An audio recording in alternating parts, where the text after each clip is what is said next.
सोचो, यदि किसी का मन संसार से विरक्त भी हो जाए, चलो हम मान लेते हैं किसी का मन संसार से विरक्त हो गया है? तो क्या हुआ? जिसको संसार से वैराग्य हो जाता है उसकी क्या स्थिति होती है बताऊं आपको? उसकी यह स्थिति होती है जैसे आपको जाना था जयपुर और आप जा रहे थे बीकानेर वाली रोड पर, उल्टा।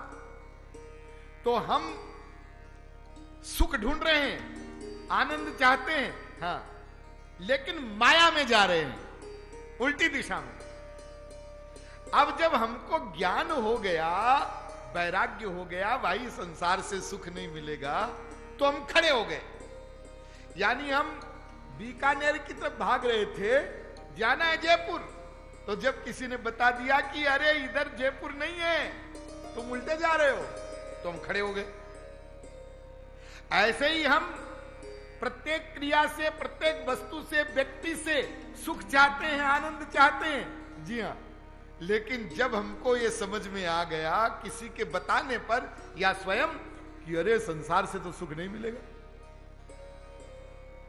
चाहे समझ के हो जाए, चाहे कोई घटना के कारण हो जाए, बहुत बड़ा कोई व्यापार में नुकसान हो गया, नोटबंदी हो गई, या कोई मर गया, या परिवार के 2-4 लोग मर गए, कुछ ऐसा हो गया, वो वैराग्य हो गया, या किसी ने बहुत बड़ा धोखा दे दिया, बेटे ने, पत्नी ने, किसी ने, तो वैराग्य हो जाता है कभी कभी, वैराग्य हो गया, हाँ आप संसार की तरफ नहीं जाना।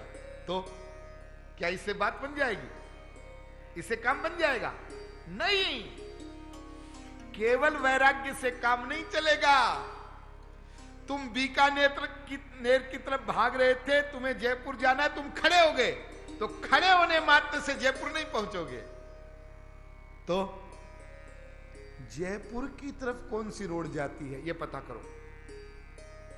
तुम गलत रोड पर हो तो जयपुर किस दिशा में है, यह पता करो। हाँ, अच्छा पता कर लिया, ये रोड है, इधर जयपुर है, तो क्या केवल पता करने से पहुंच जाओगे? ना ना ना, केवल पता करने से भी नहीं पहुंचोगे। तो अब चलो, चले। अब बीच में कोई प्रॉब्लम आई तो उस प्रॉब्लम को भी दूर करो, और जब तक जयपुर नहीं पहुंच जाओ तब तक चलते जाओ, तब पहुंचोगे। इसी प्रकार से यदि हम संसार से विरक्त भी हो गए तो अब यह प्रश्न आएगा ना, भगवत प्राप्ति कैसे होगी, उसके मार्ग कौन से हैं? फिर मार्ग तो कई हो सकते हैं, हमारे लिए कौन सा मार्ग ठीक है? फिर जब हम उस मार्ग पर चलेंगे तो हमें क्या करना होगा, साधना कैसे करेंगे? अरे कलयुग के जीव तो ऐसे आलसी हैं और इतने लापरवाह हैं, ये अपने आप साधना में प्रवृत्त हो जाए, ये नहीं होगा। तो हम उस मार्ग पर चलेंगे कैसे? फिर उस मार्ग पर चलते समय जो कठिनाई आएगी वो कैसे दूर होगी? फिर भगवत प्राप्ति कैसे होगी? भगवान कैसे मिलेंगे? उनका प्रेम कैसे मिलेगा?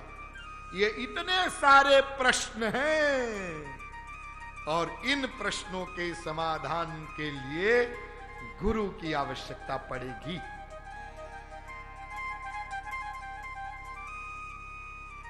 और गुरु ऐसा भी नहीं है कि पहले कोई महापुरुष हो गया, हां, और उसकी फोटो को तुम गुरु मान लो, उससे भी काम नहीं चलेगा। सशरीर देहधारी जो हो तुम्हारे सामने, सशरीर गुरु चाहिए। ये स्पष्ट कर दिया तुलसीदास जी। बंदौ गुरु पद कंज कृपा सिंधु नर रूप हरि, नर रूप में हो सदेह हो। ऐसा तुमको कोई गुरु मिले तब तुम समझना कि गुरु रूप में भगवान मिल गया। ध्यान दीजिए, गुरु रूप में भगवान मिल गया, और तब उसकी शरणागति करोगे तब गुरु तत्व का वास्तविक लाभ मिलेगा। इसलिए ध्यान दीजिए, वेदों में, शास्त्रों में जानो, भगवान को जानो। तमेव विदित्वाति मृत्यु में नान्य पंथा विद्यते अनायो। उसको जानकर ही कोई मृत्यु से उत्तीर्ण हो सकता है। ज्ञात्वा देवम मुच्यते सर्वपाशैः, उसको जान करके ही कोई बंधन से मुक्त हो सकता है। रसो वै सह रसग्वम ये वायम लब्ध्वानंदी भवति, उसको पा करके ही कोई आनंदी हो सकता है। कैसे जाने, कैसे पावे? तो कहते हैं तद विज्ञानार्थम स गुरुमेवाभिगच्छेत् समित पाणी श्रोत्रियम ब्रह्मनिष्ठम। अरे उसको जानने के लिए श्रद्धा पूर्वक श्रोत्रिय ब्रह्मनिष्ठ महापुरुष की शरण में चले जाओ। तस्मात् गुरुम प्रपद्येत जिज्ञासु श्रेय उत्तमम शाब्दे परेत निष्णातम ब्रह्मण्युपशमाश्रयम। भागवत भी कहती है। गीता का ज्ञान प्रकट हुआ भगवान श्री कृष्ण के मुखार बिंद से। जी हाँ, कैसे प्रकट हुआ?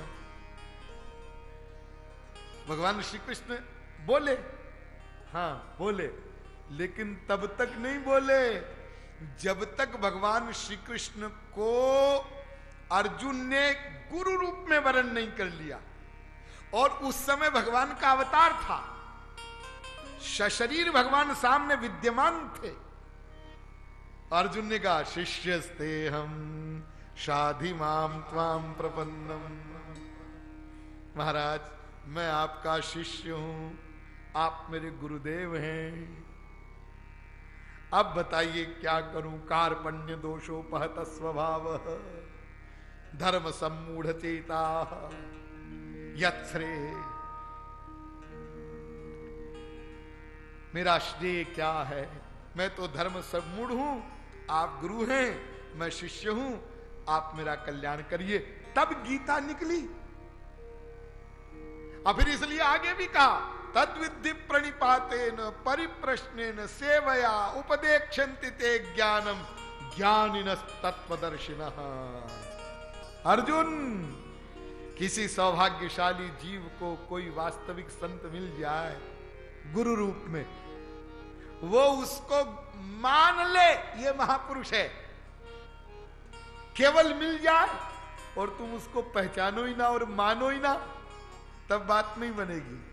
तद विधि प्रणिपातेन, मान लो, और फिर परिप्रश्नेन, तुम्हारी जितनी भी शंकाएं हैं, जिज्ञासाएं हैं, उनको शांत करो, पूछो गुरु से। लेकिन गुरु से पूछने का मतलब ये नहीं होता है कि तुम परीक्षा लेने के लिए पूछो। देखो, ये प्रश्नकर्ता जो होते हैं ना, कई प्रकार के होते हैं। एक प्रश्नकर्ता तो होता है जो अपनी जिज्ञासा को शांत करने के लिए, अपने संशय को दूर करने के लिए प्रश्न करता है, विनीत भाव से श्रद्धा युक्त होकर। एक तो ऐसा प्रश्न करता होता है, ये वास्तविक प्रश्न करता है। और एक प्रश्न करता होता है ऐसा जो इस प्रकार से प्रश्न करता है कि जिससे प्रश्न कर रहा है उसको समझाना चाहता है कि मैं जो प्रश्न पूछ रहा हूं तो मैं भी कोई ऐसा वैसा नहीं हूं, मैं भी बहुत कुछ जानता हूं। यानी अपने ज्ञान का अहंकार, ये जरा नीची क्लास का प्रश्न करता है। और फिर और निम्न कोटि का प्रश्न करता वो होता है जो परीक्षा लेने के लिए प्रश्न करता है। देखें तो ये महात्मा जी को ये आता है कि नहीं।